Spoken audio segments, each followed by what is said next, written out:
Growth అనగానే మనకు ఒక దశలో ఇప్పుడున్న దానికంటే కూడా కొంచెం పెరగాలి అనుకుంటాం. బట్ ఒక మైండ్ సెట్ అనేది ఉండాలి అంటే దాన్ని ఎలా పెట్టుకోవాలి మనం? సో జీవితంలో ఎదగటానికి మాత్రం గ్రోత్ మైండ్ సెట్ అనేది చాలా అవసరం. నేను ఇంకా ఎదగాలి, ఈ పొజిషన్ నుంచి ఇంకొంచెం ముందుకెళ్ళాలి, ఈ మైండ్ సెట్ ఉన్న వాళ్ళే ఫైనాన్షియల్గా కూడా చాలా వెల్ సెటిల్డ్ అవుతూ ఉంటారు. అదే ప్రేమ ఏమో లేదు, అసలు ఈ పొజిషన్లో నేను ఉండకూడదు, నేను పడిన కష్టాలు నా పిల్లలు పడకూడదు అని చెప్పి ఆయన ఏదో ఒకటి చేసి కొంచెం ముందుకెళ్ళాలి, రిస్క్ అయినా పర్వాలేదు అని చెప్పి ఆయన కొంచెం రిస్క్ తీసుకున్నారు. ఆ రిస్క్ ఎవరైతే తీసుకుంటారో వాళ్ళకి ఖచ్చితంగా పరిస్థితులు అనుకూలిస్తారు. ఇప్పుడు గ్రోత్ మైండ్ సెట్ అనేది మనం ఎప్పుడు సెట్ చేసుకోవాలి? మన మైండ్ని ఎప్పుడు ప్రాపర్గా ట్యూన్ చేయాలంటారు గ్రోత్ కోసం? గ్రోత్ మైండ్ సెట్ లేనివాడు ఎక్కడ వేసిన గొంగలు అక్కడే ఉన్నట్లు అక్కడే ఉంటాడు, అసలు పెరగడు. ఎవరైతే కొంచెం మంచిగా ముందుకు వెళ్ళాలనుకుంటే అది డే 1 నుంచి ఇన్కల్కేట్ చేసుకోవాలి. నమస్తే, నేను Kavitha. Welcome to I Dream. ఫైనాన్షియల్గా చాలా మంది మేము గ్రోత్ అవ్వాలి, డెవలప్ అవ్వాలి అని అనుకుంటారు. బట్ దాంట్లో ప్రాపర్ ప్లానింగ్, ఎగ్జిక్యూషన్ అనేది మిస్ అవుతుంది. అందులో కూడా పర్టికులర్గా గ్రోత్ మైండ్ సెట్ ఉండాలి అంటారు ఫైనాన్షియల్ ప్లానర్లు. అసలు గ్రోత్ మైండ్ సెట్ అంటే ఏంటి? అది ఈ గ్రోత్ కోసం ఎలా హెల్ప్ అవుతోంది? మనతో పాటుగా ఉన్నారు క్యూపీఎఫ్పి సాయిరామ్ గారు. హలో అండి, నమస్తే. నమస్తే మేడం. సో మనం గ్రోత్ అనగానే మనకు ఒక దశలో ఇప్పుడున్న దానికంటే కూడా కొంచెం పెరగాలి అనుకుంటాం. ఫైనాన్షియల్గా అంటే మనకు బోల్డని ఊహలు ఉంటాయి, ఆలోచనలు ఉంటాయి. బట్ ఒక మైండ్ సెట్ అనేది ఉండాలి అంటే దాన్ని ఎలా పెట్టుకోవాలి మనం? సో జీవితంలో ఎదగటానికి మాత్రం గ్రోత్ మైండ్ సెట్ అనేది చాలా అవసరం. ఇప్పుడు మనకు చాలా మంది అనుకుంటారు, మంచి జాబ్ చేస్తే గనక, నాకు హై పేయింగ్ జాబ్ వస్తే గనక నేను బాగా సంపాదించి రిచ్ అవ్వచ్చు అనుకుంటారు. లేదా కొంతమంది మంచి జాబ్, కెరియర్ స్టార్టింగ్లో జాబ్ వస్తే, లేదా మంచి బిజినెస్ స్టార్ట్ చేస్తే బాగా సెటిల్ అవ్వచ్చు అనుకుంటారు.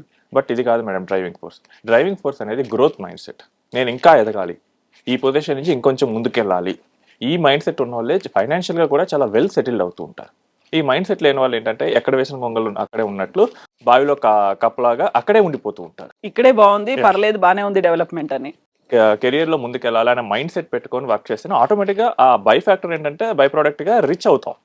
మనకి ప్రొఫెషనల్గాను బాగా పెరుగుతాం, అండ్ మనకి ఫైనాన్షియల్గా కూడా ముందుకెళ్తాం. బట్ అలాంటి మైండ్ సెట్ లేకపోతే ఏమవుతుందంటే అదే సిచ్యువేషన్ మనం కంటిన్యూ అవుతూ ఉంటాం. ఇప్పుడు ఇది మీకు 2 స్టోరీస్ చెప్తాను. సో ప్రేమ్ అండ్ రాజు ఇద్దరు ఫ్రెండ్స్. సో ప్రేమ్ ఏంటంటే హీస్ ఇల్లిటరేట్. ఆయన బోత్ ఏంటంటే, ఇది ప్రేమ్ రాజు ఇద్దరు ఊళ్ళో నుంచే వచ్చారు హైదరాబాద్కి. ఇది 2000s ఎర్లీలో వచ్చారు. రాజు ఏమైందంటే కొంచెం హీజ్ బీకామ్ చదివాడు, తర్వాత ఎంసీఏ చేశాడు, కంప్యూటర్స్ జావా నేర్చుకున్నాడు అప్పట్లో. అండ్ ఆయనకి ఏంటంటే 2000s ఒక ఐటీ కంపెనీలో జాబ్ వచ్చేసింది. He got 4,000 rupees salary. అంటే ప్రేమ్ ఏంటంటే ఆయన ఎక్కువ చదువుకోలేదు కాబట్టి ఆయనకి ఒక రెస్టారెంట్లో వెయిటర్గా చేరాడు. ఇతనికి ఏంటంటే ఒక 1,500 అప్పుడు ఇచ్చారు. సో ఇది స్టార్టింగ్ పొజిషన్. ఇప్పుడు చూసుకుంటే కనుక మనకి ఎవరిని చూసినా కానీ ఓకే, ఈ ప్రేమ్ అంతా వెళ్ళడు, రాజు కొంచెం మంచి ఐటీ కంపెనీ అప్పట్లో 26 years బ్యాక్ ఉంది, అప్పుడే ఐటీ బాగా ఎవాల్వ్ అవుతుంది. సో ఎవరైనా ఏమనుకుంటారు, ఇతను బాగా సెటిల్ అవుతాడు అనుకుంటారు. కానీ వీళ్ళ లైఫ్లో ఏమైందంటే కెరియర్ ముందుకు సాగేటప్పుడు వీళ్ళిద్దరూ ఒకేలా వర్క్ చేసుకున్నారు. ఇద్దరు కమిటెడ్ టు వర్క్. అంతేకాని లీవ్ తీసుకుందాం, బ్రేక్ తీసుకుని ఎంజాయ్ చేద్దాం, ఆ మైండ్ సెట్ ఇద్దరికీ లేదు. కానీ ఆ 1 or 2 years తర్వాత ఇద్దరికి మ్యారేజెస్ అయితే అయ్యాయి. అండ్ ఐటీ భూమి వస్తుంది కాబట్టి ఆ టైంలో సడన్గా ఒకేసారి 1,000 రూపీస్ పెంచేశారంట శాలరీ రాజుకి. సో 4,000 కాస్త 5,000 అయింది.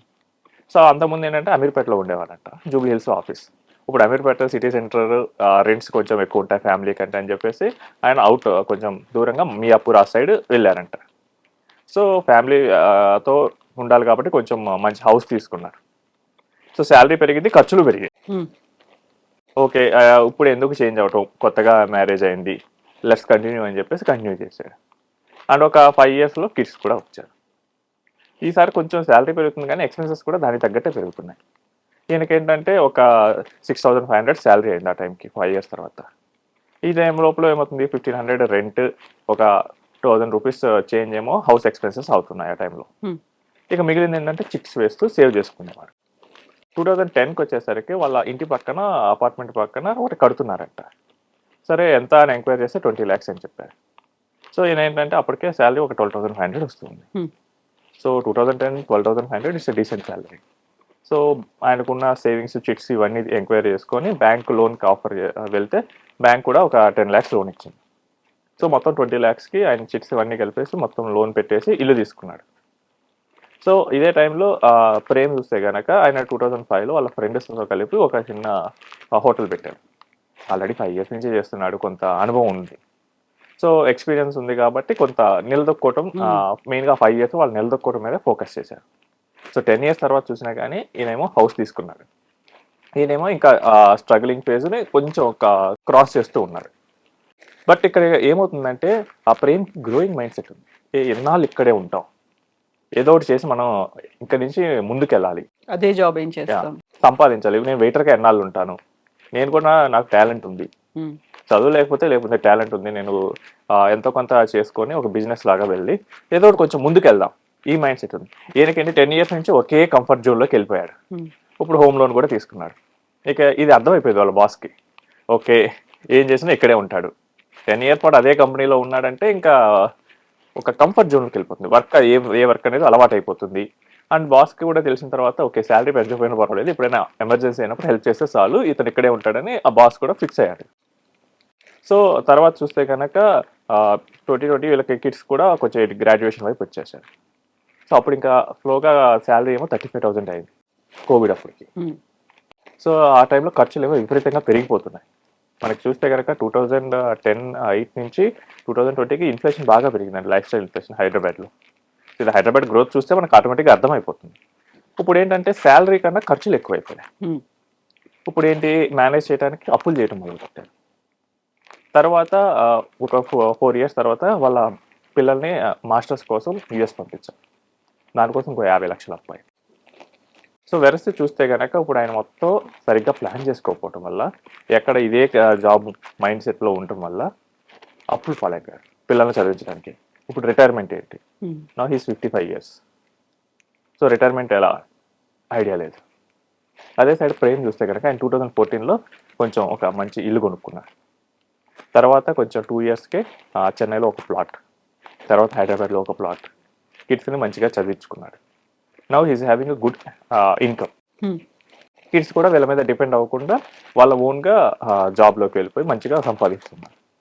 ఇప్పుడు చూడండి, ఆఫ్టర్ 25 ఇయర్స్ రాజు ఏమో అప్పులు పాలైపోయాడు. మొత్తం పిల్లల్ని చదివించడానికి ఉన్న రిసోర్సెస్ అన్ని స్పెండ్ చేశాడు. అండ్ శాలరీ ఏమో అంతగా పెరగలేదు. అదే కంపెనీలో 20 ఏళ్ళు 30 ఏళ్ళు పాతుకుపోయి ఉన్నాడు. బట్ ఇన్కమ్ ఏమో అంతగా పెరగలేదు. ఎందుకంటే ఇదంతా ఎందుకు వచ్చిందంటే, నేను పెరగాలి, ఈ పొజిషన్లోనే ఎన్నాళ్ళు ఉంటాం, ఈ మైండ్ సెట్ లేదు. ఎన్నాళ్ళు కంఫర్టబుల్ మైండ్ సెట్ లాగా ఫీల్ అయ్యాడు. అదే ప్రేమ ఏమో లేదు, అసలు ఈ పొజిషన్లో నేను ఉండకూడదు, నేను పడిన కష్టాలు నా పిల్లలు పడకూడదు అని చెప్పి ఆయన ఏదో ఒకటి చేసి కొంచెం ముందుకెళ్ళాలి, రిస్క్ అయినా పర్వాలేదు అని చెప్పి ఆయన కొంచెం రిస్క్ తీసుకున్నారు. ఆ రిస్క్ ఎవరైతే తీసుకుంటున్నారో వాళ్ళకి ఖచ్చితంగా పరిస్థితులు అనుకూలిస్తారు. క్యాలిక్యులేటెడ్ రిస్క్ తీసుకొని ఆయన వెళ్ళాడు. ఇప్పుడు ఆయనకి ఏంటంటే ఆ టైంలో హోటల్ పెట్టేటప్పుడు పోతే లాస్ వస్తుంది, మళ్ళీ నేను తిరిగి ఏదో ఒక దాంట్లో హోటల్లో తిరిగి చేరగలను. సో అందులో పెద్ద నష్టం ఏం లేదు, క్లిక్ అయితే బాగా వస్తుంది. సో ఆ టైంలో ఆయన రిస్క్ తీసుకున్నాడు. ఈయనేంటి, ఓకే ఈ జాబ్ పోతే మళ్ళీ వస్తుందా అని చెప్పి అదే దాంట్లో ఉన్నాడు, జాబ్ సెక్యూరిటీ. ఇప్పుడు భవిష్యత్తులో ఏమైంది, ఇతని కొలీగ్స్ చాలా మంది చూస్తే ఇప్పుడు సీనియర్ వైస్ ప్రెసిడెంట్ లెవెల్లో ఉన్నారు. Who have earning 4 lakhs 5 lakhs per month. ఇతను 50,000 ఇప్పుడు చేస్తున్నాడు. సో ఈ దెబ్బకి కొంచెం బీపీ షుగర్స్ కూడా వచ్చాయి. సో హెల్త్ పోయింది, వెల్త్ లేదు. ఇదంతా ఏంటంటే మనకి పెరగాలి అన్న మైండ్ సెట్ ఉంటుంది. అంటే రీసెంట్గా నేను కొంతమందిని చూస్తున్నాను madam, who's earning less than 10 lakhs family వైస్గా, both wife and husband work చేసి 10 lakhs కన్నా తక్కువ ఉన్న వాళ్ళు ఐటీలో వర్క్ చేసేవాళ్ళు. ఎస్పెషల్ ఐటీలో ఏంటంటే స్టార్టింగ్ శాలరీస్ పెద్దగా పెరగలేదు మేడం. 2015లో 20-25,000 ఉన్నట్టు ఇప్పుడు కూడా అదే ఉంది. ఈవెన్ మీరు పెద్ద పెద్ద కంపెనీస్ టీసీఎస్, ఇన్ఫోసిస్, ఐబిఎం వీటిలో చూడండి, ఆ స్టార్టింగ్ 25,000 30,000 ఇస్తుంటారు మోస్ట్లీ. ఇక్కడ పెద్దగా ఇంక్రిమెంట్ అనేది లేదు. వీళ్ళు ఏంటంటే మ్యారేజ్ అయిపోయింది. సో హైదరాబాద్లో ఉండాలంటే కనుక, కొంచెం మంచిగా గ్రోత్ అవుతూ ఉండాలంటే కనుక అట్లీస్ట్ 50-60,000 స్పెండ్ చేయాలి. చాలామంది ఏంటంటే వర్క్ ఫ్రమ్ హోమ్ ఉన్న వాళ్ళు ఏంటంటే అవాయిడ్ చేస్తున్నారు ఈ సిచ్యువేషన్. అవాయిడ్ చేసి వాళ్ళ ఊర్లో ఉన్నాం, ఇక్కడంటే రెంట్ 15,000 20,000 పే చేయాలి. నెక్స్ట్ ఈ గ్రాసరీస్ ఎక్స్పెన్సెస్, ట్రావెల్, అవి ఇవి అని చెప్పి ఖర్చులు అవుతాయి. అదే మన ఊర్లో ఉంటే దీనిలో సగం అయిపోతుంది. మనం సేవ్ చేస్తున్నాం అనుకొని వాళ్ళు ఈ సిచ్యువేషన్ అవాయిడ్ చేస్తున్నారు. బట్ వన్ ఫైన్ డే మీకు కరెక్ట్గా ఆఫీస్కి రమ్మంటారు.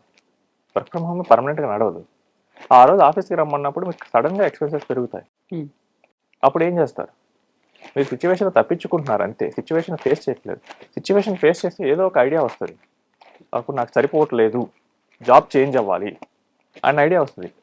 బట్ అసలు సిచ్యువేషన్ ఫేస్ చేయకుండా పారిపోతే అప్పుడు ఏమవుతుందంటే మనకి ఆ మైండ్ సెట్ అనేది మిస్ అవుతుంది.